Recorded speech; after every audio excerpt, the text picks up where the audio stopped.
The following content is provided under a Creative Commons license. Your support will help MIT OpenCourseware continue to offer high-quality educational resources for free.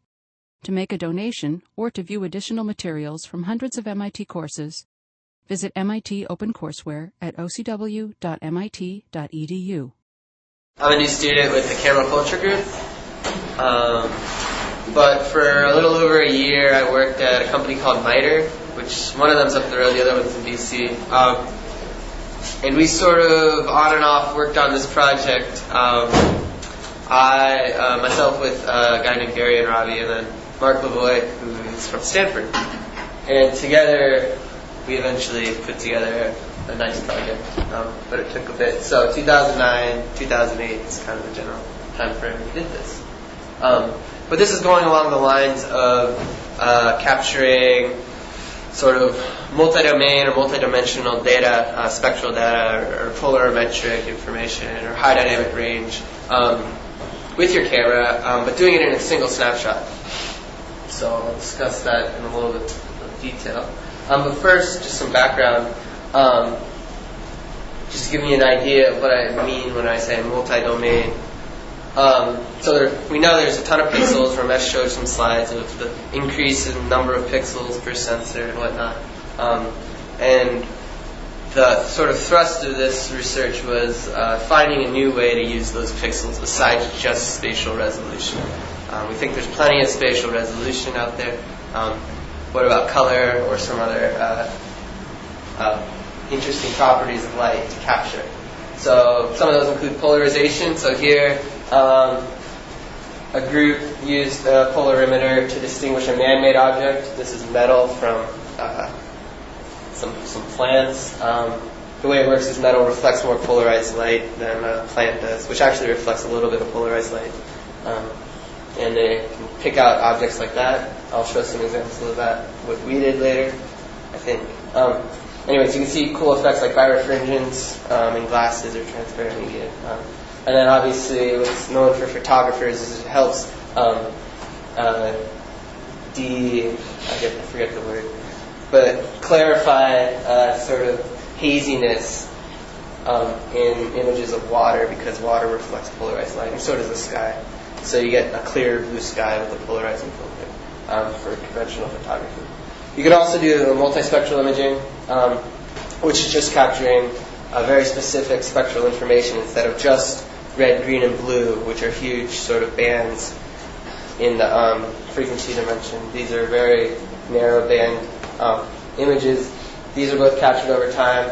So this one shows a sort of aerial view. They're often used in airplanes to capture information about foliage or stuff. USGS is using them a lot. And then this is an example of detecting blood oxygenation. So this is an image of a thumb next to another thumb. One has a rubber band wrapped around it, the other one doesn't. So you can obviously tell the difference. And then high dynamic range imaging, which Andre talked about. So we want to capture all that in a single snapshot. And basically what happens when you want to do that is you're presented with this huge dimensionality mismatch, which is, kind of true of all camera capture techniques. You just have this two-dimensional sensor, and it's small and it's flat. Soon it might not be flat, but right now it is. And you also have the time dimension to work over. But you have the 7 or more, arguably 7 dimensions of information out there. You have a 4-dimensional light field, which I guess you'll learn about more. Some of you might know about. You also have the temporal, the changing of whatever scene you're looking at. You have spectral and polarization information. So there's a lot of different ways that people have come up with to capture this, and I'll talk about some. One of the most direct is just doing it over time. So this is a picture of one of the first color motion picture processes. It's called Kinema Color. What they did is they just put a rotating green and red filter in front of a regular old movie film camera, and it captured sequential images. Then when they projected it, they didn't have blue for some reason. I don't know why. But when they projected it, they just projected it through the same rotating color filter. And your eyes couldn't distinguish the fast frame rate, so it looked like a color film. And then similar things have been done with hyperspectral imaging. So the way a push-beam hyperspectral imager works is it's a 2-dimensional sensor. One dimension is used to capture spatial information, and the other is used to capture spectral information. And you put it up on a plane, and it flies, and it sweeps out the second spatial dimension. So you're capturing this three-dimensional data cube over time in 2 dimensions, but you're capturing spectrum in full dimension. So a little bit different. And then this is very similar to what Ankit was talking about, but there's tons of different ways to do that over spatial encoding. So you can work over time, you can also work over space. The Bayer filter image, I think this is the exact image that you should. You guys talked about. People have also done it with polarization filters, and then Ankit also talked about assorted pixels, which was from Sri Nair's group, and you kind of mix and match neutral density and polarization and spectral filters on all over a sensor. The problem with that is it's extremely hard to sort of fabricate. And once you make it, you're stuck with it.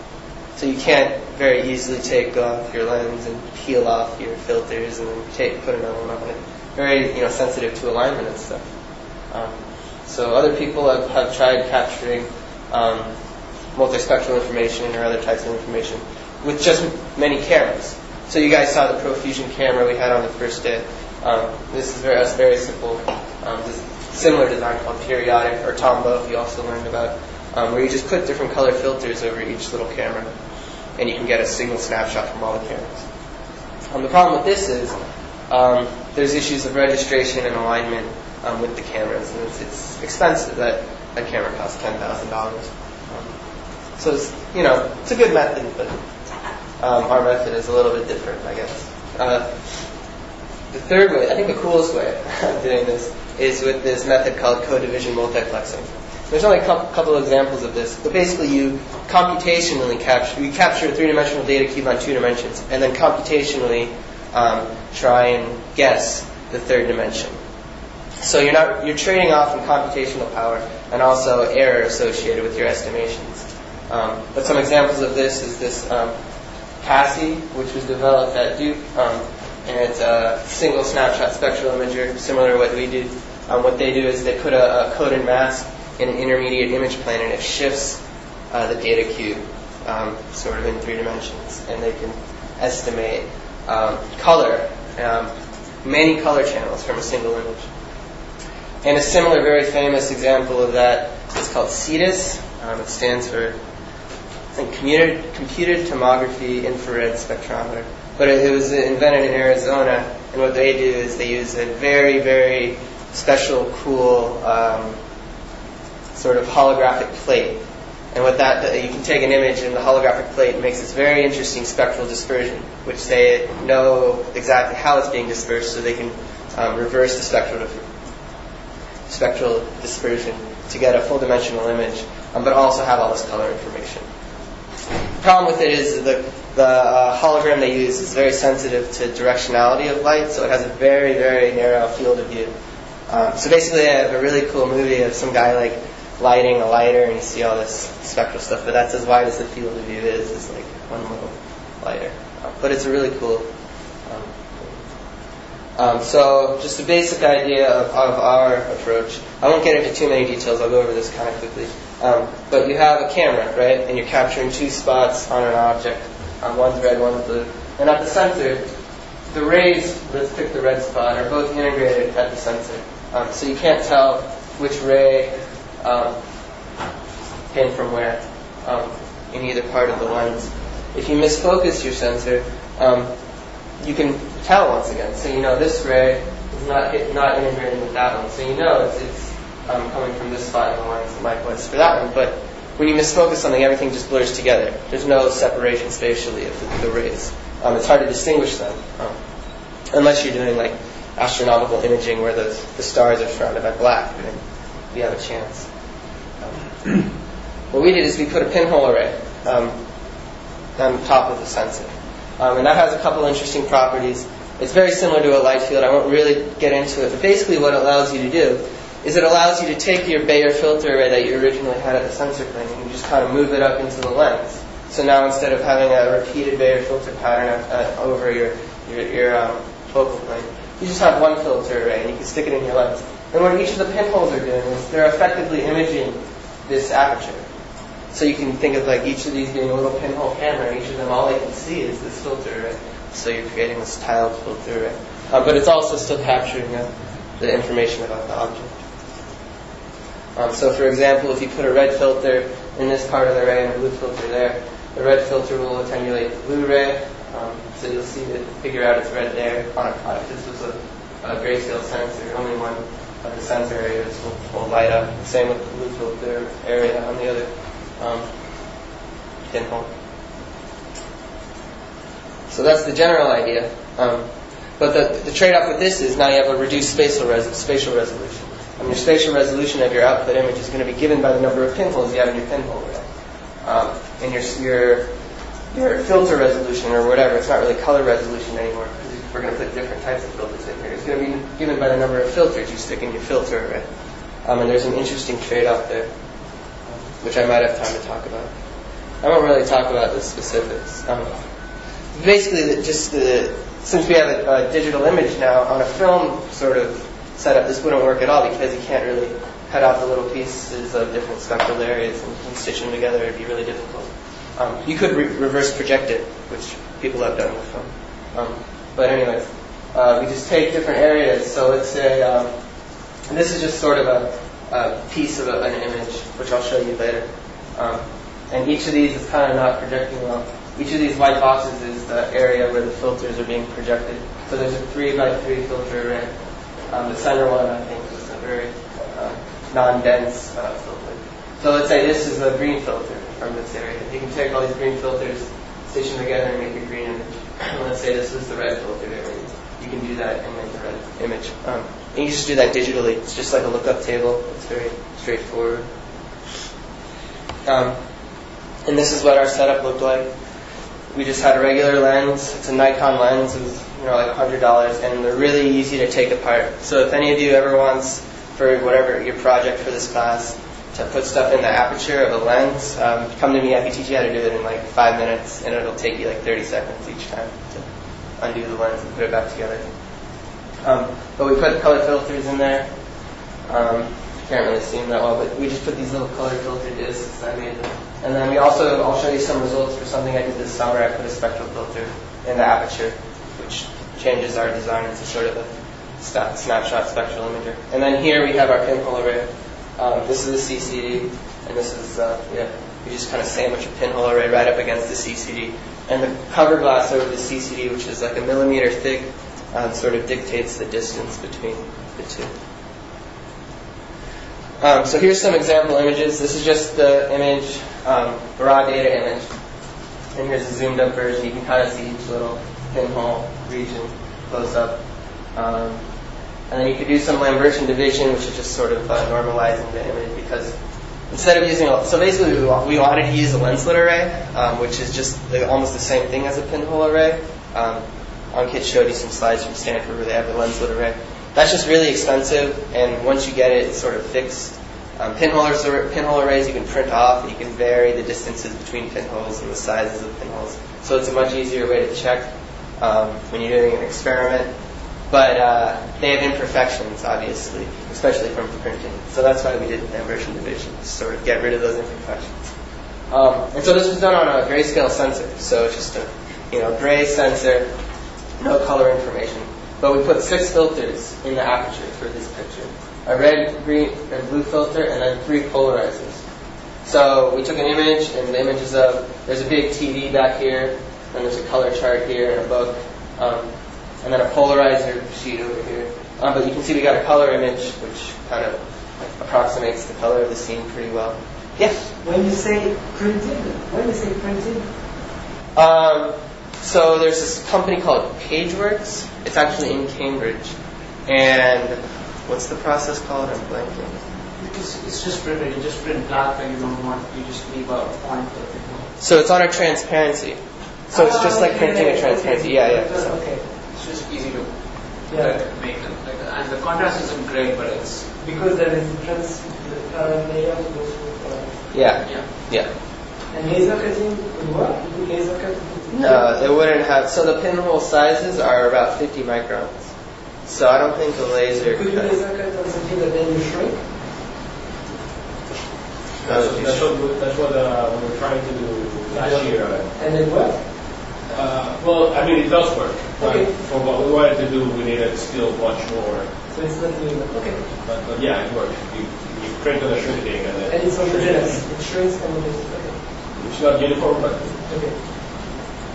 Yeah, so yeah, you just print out a transparency, but you have to use like you can't just do it out of a normal printer. You need a high resolution printer. Well, we did, because we needed like 25 micron resolution. 720, I think, DPI is what it was. But anyway, so in one image we get a color picture, but we also get a degree of polarization picture. So you can see the TVs polarized, because TVs have polarizers in them. And then you can kind of see down there's a polarizer down there over a resolution chart. So that was a simple example. Then we did one with 16 filters. So basically I bought every filter I could from Edmunds, that was cheap, and put them in a filter array. So they have red, green, blue, yellow, magenta, cyan. I got an IR filter. I got a bunch of different polarizers oriented at different sort of angles to get a precise degree of polarization measurement. And then I put 3 neutral density filters. And so these are the 16 images you get from one single image. You just separate them with a lookup table. So you can see up here is sort of the color information. It's kind of hard to see from the projection, but the spots on the color wheel are changing, and like the checkerboard pattern is changing for the color. The near IR is really dark, and I've got a lamp here, which is saturating on some, but you can see the resolution chart of the near IR filter. The polarization filter, you can see kind of the TV screens changing in how bright it is and stuff. And then neutral density is just darker. So now I understand the filters should all be on the same plane. What's that? The filters for this should all be on the same plane. Yeah. Yeah. But when you print, you stack them on top of each other. No, they're not stacked on top of each other. I'll show you. Oh, sorry. Yeah, that's okay. So here are the filters. They're it's hard to see on the projector. But here you can see it's just this little 3x3 filter array. Here you can kind of see. So basically it's literally a flat 2D array of filters, and I put it right on the aperture stop. You have about this much room on the aperture stop, a little bit bigger than a quarter or so. So you can put as many filters in that space as you can. So this also decreases resolution? Yeah, again, by definitely. fractional learning. Definitely. Or fractional. So your spatial resolution is going to be decreased at least proportional. If you did it perfectly and you put one pinhole image of each filter to 1 pixel, it would be decreased by the number of filters, right? So I have 16 filters. My spatial resolution is going to be at least 1/16 the original spatial resolution. That's a critical point. So these are very low spatial resolution images. So the effect is very similar to what they are. Exactly. So it's the same thing as a Bayer filter, right? You have a red, green, and blue filter. But it's the third. But the filter's on the lens, right? So it's not on the sensor. So how do you know which actually pixels are affected by those guys? Yeah. So each image. Because if you go back to the slide where you show, okay, this path of the red was Yeah. So I mean, you can't actually know exactly which pixel was affected by, Yeah. So I'm sticking a pinhole array over the sensor, right? So the pinhole array is going to create multiple images, right? Each one of these dots is a pinhole array image, essentially. And we zoom into that. I'm highlighting one pinhole array image with this white box, right? And so I know just from a priori knowledge when I put the filter array in there that this center filter is a red filter. I know the one in the upper left is a green filter. The one in the upper right is a blue filter, for example, right? Because I put the filter array in there. So now under each pinhole, I have maybe, ideally I would have 9 pixels, and I would know which each pixel corresponds to, just from the orientation of how I put the filter array in there. And the focal length has to be fixed in order for this to work, right? Yes. So I kind of glanced over that. I skipped that slide. But yes, you basically have to be imaged at infinity. You can't change the focus. Once you change the focus, you're basically crossing those rays in front of the sensor plane, and that's destroying your detection diversity. So the scene has to be planar. Yeah. And it has to be Lambert. The scene has to be planar and Lambertian. Well, not technically Lambertian. It has to emit polarization or spectral information. But they should all be all the same. Yeah. Right. Rays. Did you try removing the effect of reducing the spatial resolution by trying to demodulate, because see, the pinhole array is basically a transparency which sort of has a modulation function on it.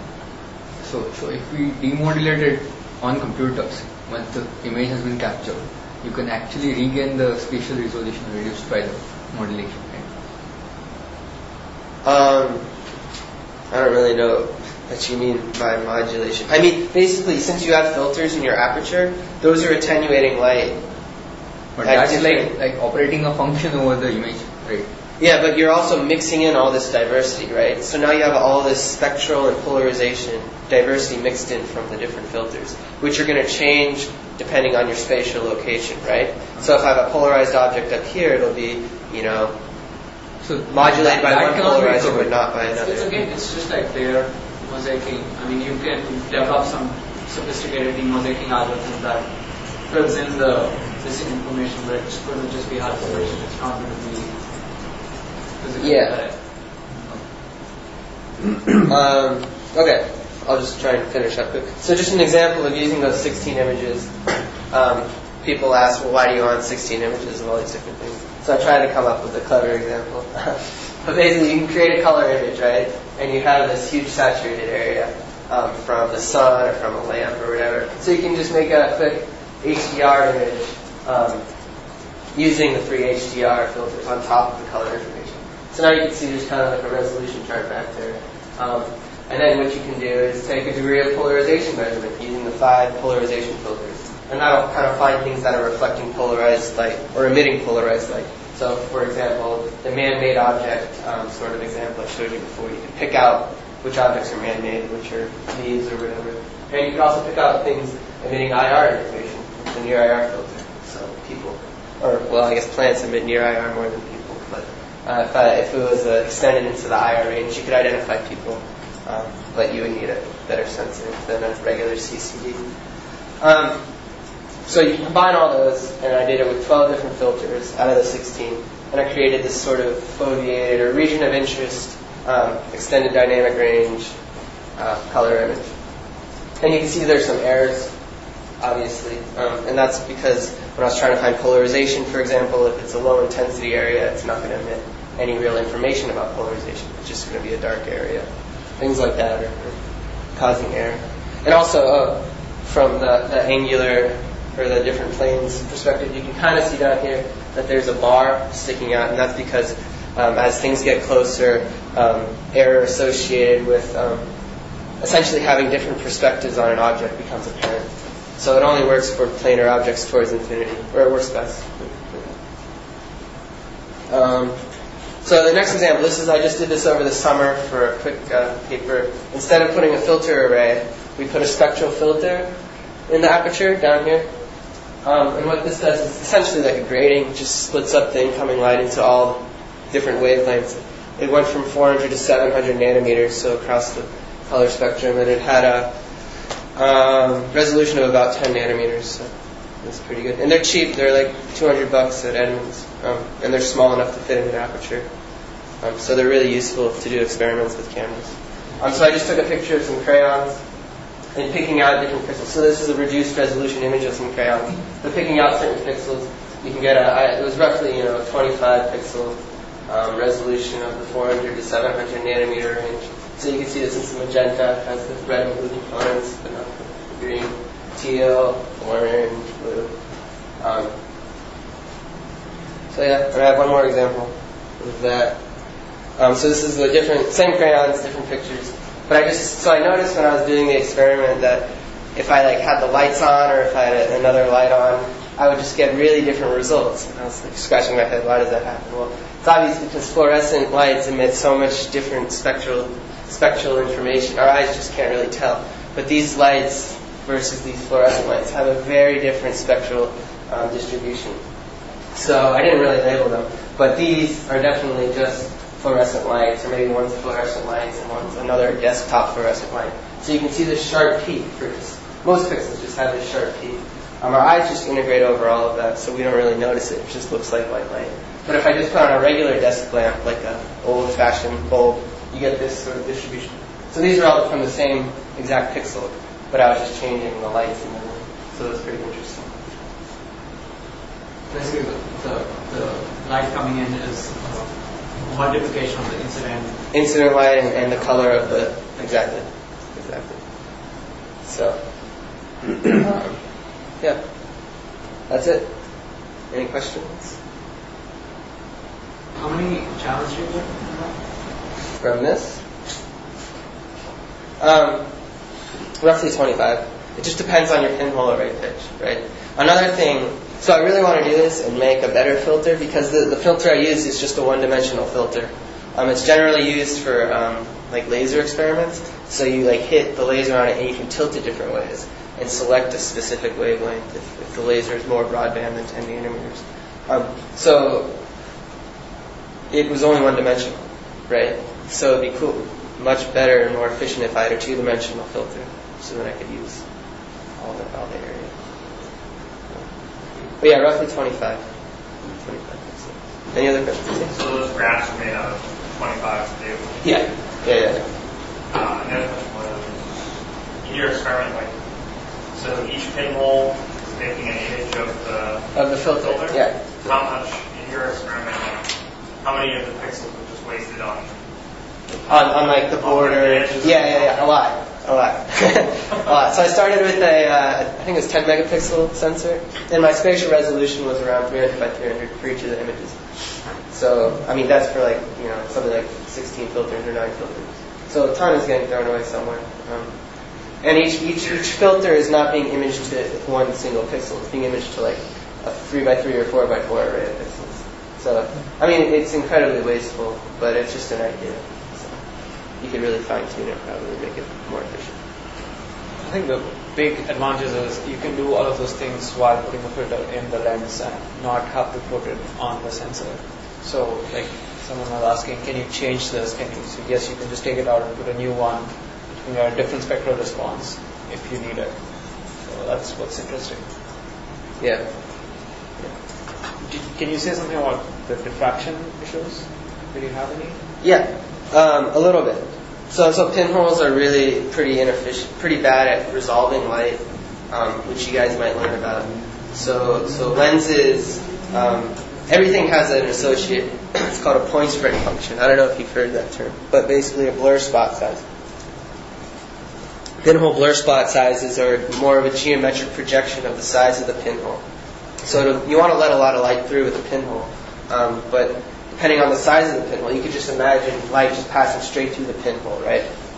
And not changing its direction.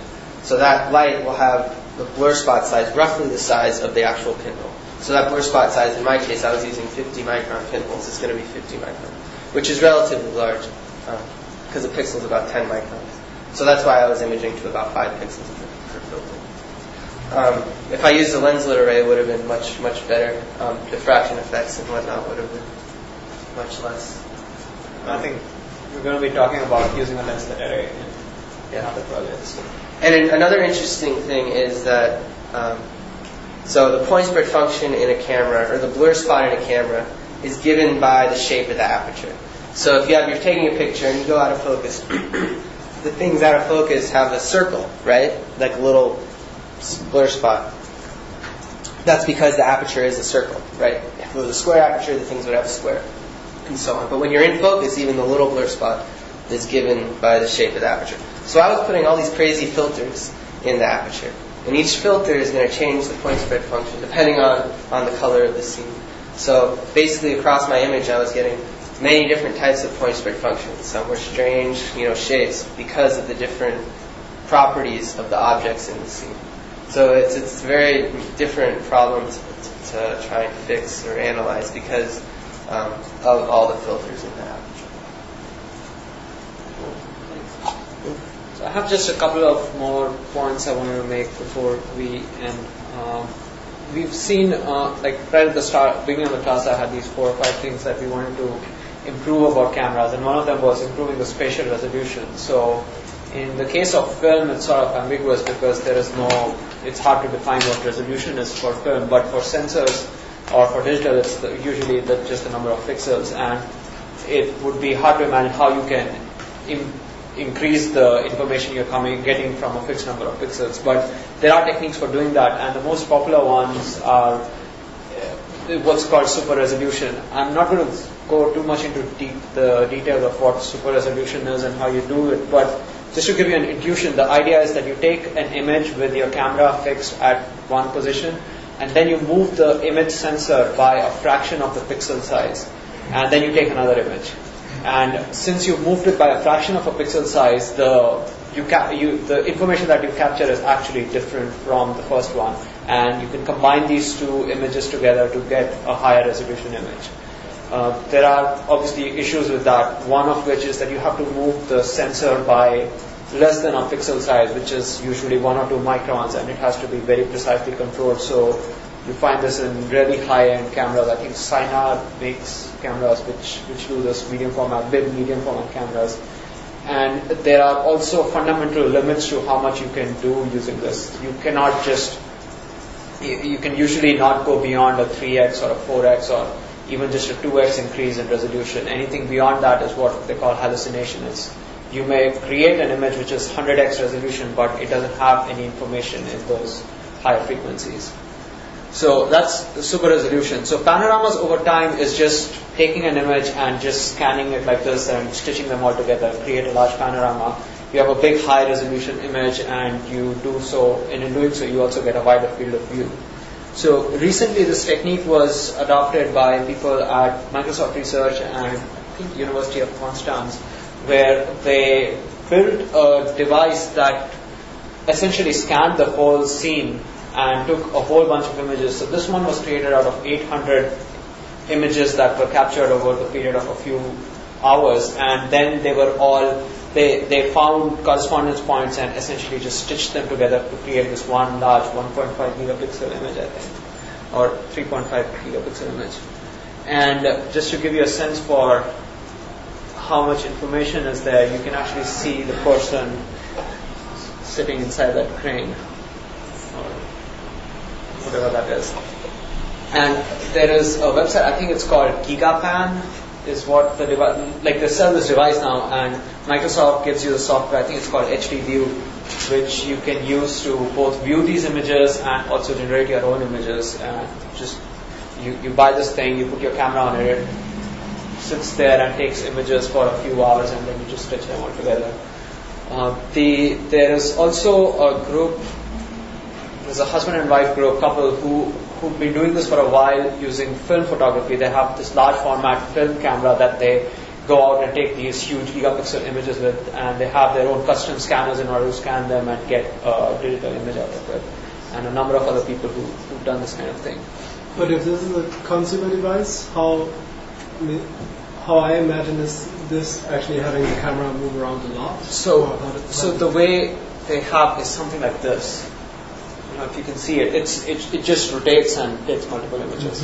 It doesn't have to move around. So it's this thing. The one that they're selling is it has a very cute like shutter release button also. So you can just use any camera, and as long as you can just move the arm and have it so that it can hit the shutter release button, and it will go out, and you can, I think, program it to say how many images you want and so on.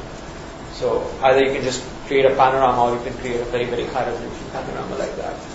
So some of the challenges in this thing that I just want to point out is there's a huge variation in intensity, and this is something that we sort of discussed, the high dynamic range issues. When you're moving the camera and you're doing all of this, you could have parts of the image that are much darker than other parts, or much brighter. And then how do you stitch them together? What kind of exposure issues do you have to take care of? Because if you just do auto exposure, then one part of the image may be too bright than the other, and it might not line up. You might not get the alignment right, or you might have issues with finding correspondences. And all of that is taken care of in the software from Microsoft called HD View. Another way of doing high resolution, this is again going back to the three basic things. This one I just talked about, this was epsilon in time, but you could do epsilon in sensors. You can have 500 cameras and you just take lots of images at the same time. So this is similar to the camera array we saw earlier, but the difference in this is that the cameras are all looking out or sort of parallel to one another.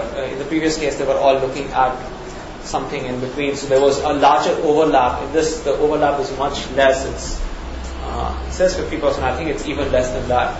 And what you can do with this is you can get all of these images and then just again find the correspondences and just stitch them all together and get something like this, which is a very, very high resolution, and it has lots of information. And then again, you can find those correspondences, warp the images, stitch them together. But there's also issues of geometric and color calibration, and also high dynamic range issues, which I briefly discussed earlier. So this is what you get once you fix all of those. And for some reason, it's really dark here. And again, it shows you can really zoom in and get a high resolution image. I don't think this is anywhere close to a gigapixel, because this is a much older project. And again, similar to the assorted pixels, they actually have different exposures for different cameras, and so you can combine all of that information together to get not just a high resolution image, but also a high resolution, high dynamic range image. The last thing I want to talk about is increasing the temporal resolution. So far we've seen how we can increase the spatial resolution, we've seen how we can increase the dynamic range and the focus, depth of field, and sort of the other thing that remains is the temporal resolution. And you can now buy cameras that have 1,000 frames per second or even more, and you can just hit the shutter and it takes a whole series of images. But this is from a few years ago, where what they said was that instead of taking one camera with very high frame rate, what if you took multiple cameras with more reasonable frame rates, and then you combine that information together? And sure enough, they came up with their own camera array. This is also from Stanford. And you can combine, I think they triggered them in a way that they can then later combine the information. But again, you need to calibrate the images and also color correct them and so on. It's just a balloon popping. You can see the sort of slight artifacts as the thing moves, and because the calibration isn't perfect. And each of these is a relatively low resolution camera, I think about 640 by 480 or something like that. So that's basically it. So that's epsilon photography. It's how we enhance film-based photography. And the idea is to modify the exposure settings, spectrum or color, focus, camera, scene, illumination, basically anything else that is a parameter of the camera, and take multiple images or take images bracketed over time or sensor or pixels. And the end result is you get a better camera. And as we'll see in the next class and future classes, that this is not the interesting part of computational cameras. This is just something that it's good to know about, and there's still research going on many of these topics. It's furthering or making even better cameras the way cameras have worked for more than a century, rather than coming up with cameras that do new things. That's it.